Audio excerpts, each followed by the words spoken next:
Welcome to LFC Transfer Hub. Liverpool don't need Alexander Isak and Arsenal may prove it. It's a potential transfer that Alexander Isak desperately wants and needs. Yet time is running out for the Swedish striker. We are now just 6 days away from the summer transfer window expiring, with Liverpool and Newcastle seemingly no closer to agreeing on the £150 million deal the Tyneside club are demanding. The saga undoubtedly ramped up the hostility on Monday night, when the Reds secured that dramatic 3-2 win at St. James Park.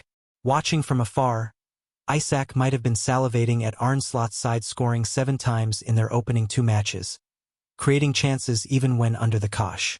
However, the problem for the 25-year-old is that Liverpool are currently underlining the argument that they don't actually need him.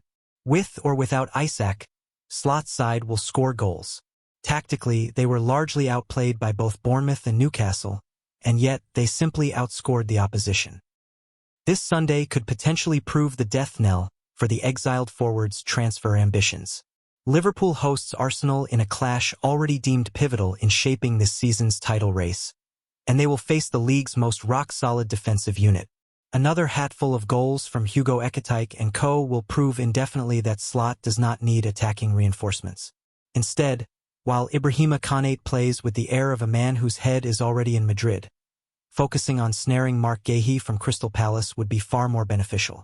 Of course, the elephant in the room is Mohamed Salah's inconvenient AFCON trip in January. If the Dutch manager was wondering how he could adequately replace his marquee striker, then Rio Ngumaha handed him the perfect solution on Monday night. Isak's best bet right now would be to swallow his pride and make amends with Eddie Howe and his Newcastle teammates. Fans who have angrily argued he should never again wear the famous black and white will soon forgive if he returns and starts scoring goals. Ask Luis Suarez, Carlos Tevez, or Wayne Rooney. If he produces what he's capable of, then the big clubs will come in again next summer. Maybe even January. But right now, trying to force a move to Anfield appears futile, with Slot and FSG surely realizing it's not an avenue they need to break the bank to go down. Trent Alexander-Arnold's reaction to being benched sums up exactly how he feels now. Trent Alexander-Arnold's Real Madrid career hasn't started as smoothly as expected, with opportunities in the first team seeming limited.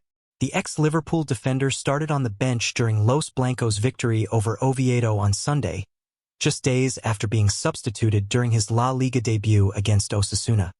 Initially, Alexander-Arnold was tipped to be the club's first-choice right-back, but he's since been playing second fiddle to club captain Dani Carvajal. While manager Xabi Alonso has emphasized that no starting positions are guaranteed, insiders suggest that the right-back slot is Carvajal's to lose. This leaves Alexander-Arnold with a challenging task to jumpstart his career at Bernabeu. He may need to exercise patience and bide his time on the sidelines, although history tells us that might not sit well with him. At the start of last season, Alexander-Arnold was substituted in each of Liverpool's first 3 Premier League matches. Video footage of him looking visibly frustrated on the bench after being replaced for the second week in a row quickly made the rounds, leading manager Arne Slot to walk over and explain his decision. The Dutchman later expressed understanding of Alexander-Arnold's dissatisfaction and suggested, similar to Alonso recently, that squad rotation and fitness preservation were the reasons behind his team selection.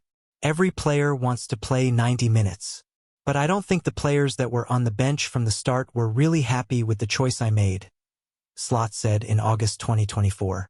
Trent came back from the national team where, in the beginning of the tournament, he played quite a lot. Then he didn't. He had a few weeks off, came back. This is only his 3rd game. We have to take care of him because we need him for the whole season and not just the first 2 games. So we are taking care of Trent. Back then, questions had surfaced regarding Alexander-Arnold's suitability within Slot's tactical framework, with backup Connor Bradley pushing to claim his spot. However, the England star fought back, re-establishing his position and eventually becoming instrumental as Liverpool charged towards the Premier League crown. He'll undoubtedly be hoping for a comparable revival in Madrid. With Carvajal's contract expiring at the end of the season, the battle for starting berths might ease somewhat going forward, though his performances must show marked improvement if he's to persuade Alonso of his value. Whilst his technical prowess on the ball remains unquestionable, concerns linger regarding his defensive contributions off it. and he'll probably need to address these weaknesses to cement his status as a regular starter. At Liverpool, being a homegrown academy graduate helped supporters look past his defensive shortcomings.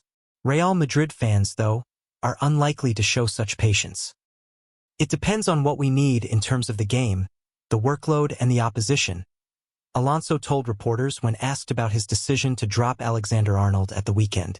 I haven't made a decision for the next month. I'm going to see how we recover and to make sure that people feel important and ready to start, come off the bench, or be able to be in the next game. This is important for the stability of the team's performance. We have 20-odd players in the squad, and I'm going to try to get the best out of all of them. Sometimes you can have a few minutes and be important. How Newcastle dressing room has reacted to Alexander Isak decision amid Liverpool interest. Newcastle United defender Tino Livramento has insisted Liverpool's pursuit of Alexander Isak has not affected them. The Reds have been chasing the Newcastle hitman, who has made it abundantly clear he wants to move to Anfield. Isak, 25, has insisted he will never play for the club again and recently released a public statement hitting out at broken promises before Liverpool's 3-2 away victory over Eddie Howe's side. St. James Park was a powder keg of emotions in the stands and on the pitch, with the Isak saga injecting further venom into the clash. However, Livramento insists the Newcastle players have been going about their business, as usual, despite the external noise around Isak's future. When asked if the situation around the Swedish forward has had an effect on morale, the ex-Chelsea defender said, "It doesn't change anything. The gaffer makes sure that there is no outside influence coming into the dressing room. When I go into training every day, I am going in with my friends. There is a great feel around the club inside right now. We ignore things outside." Liverpool's victory over Newcastle was an early contender for Premier League game of the season. Ryan Gravenberch gave the Reds the lead, before Anthony Gordon's raking challenge on Virgil van Dijk on the stroke of half-time saw him be given a straight red card. Hugo Ekitike then scored within the first minute of the second half. As the Reds appeared to be in cruise control, Bruno Guimaraes have the deficit with a header, before William Osula, playing up front in Isak's absence, bundled in an equalizer. The stage was then set for 16-year-old Liverpool prospect Rion Gumaha to fire in a winner in the 10th minute of added time, sparking jubilant scenes in the away end. Speaking about the game, Livramento said, "We did enough to at least draw the game. We had the momentum, and then things happened the way they did. There's nothing we can do but take the positives from the game." Liverpool are yet to make a second bid for Isak, having already had a £110 million offer be rejected by the Magpies. Newcastle co-owner Jamie Rubin and various club stakeholders, including members of the Saudi Arabian Public Investment Fund, recently met with Isak in a bid to convince him to play for the club again. Newcastle's efforts to sign a replacement for Isak have stalled, with Wolverhampton Wanderers recently rejecting a £50 million offer for Jørgen Strand Larsen, while Brentford are also determined to hold onto Jon Wissa. The Guardian have also claimed Isak recently turned down the offer of a lucrative pay rise in exchange for remaining at St. James Park for at least one more season. Meanwhile, Slot has insisted he would still be happy if the Reds do not sign any more forwards this window. He said, "If you want to add Florian Wirtz as an attacking option, then you can make it 5. So yeah, we've sold Darwin Núñez and brought in Hugo Ekitike. Lucho Diaz has gone, you can maybe see Florian as a replacement for that, and yes, we all know what happened to Diogo Jota. If you look at it like this, maybe we haven't got enough, but Jeremy Frimpong, when fit, is definitely an option to play as a winger as well, so then we end up at 6 forwards. I think I've said it already. We have 6 players who can play in 3 positions.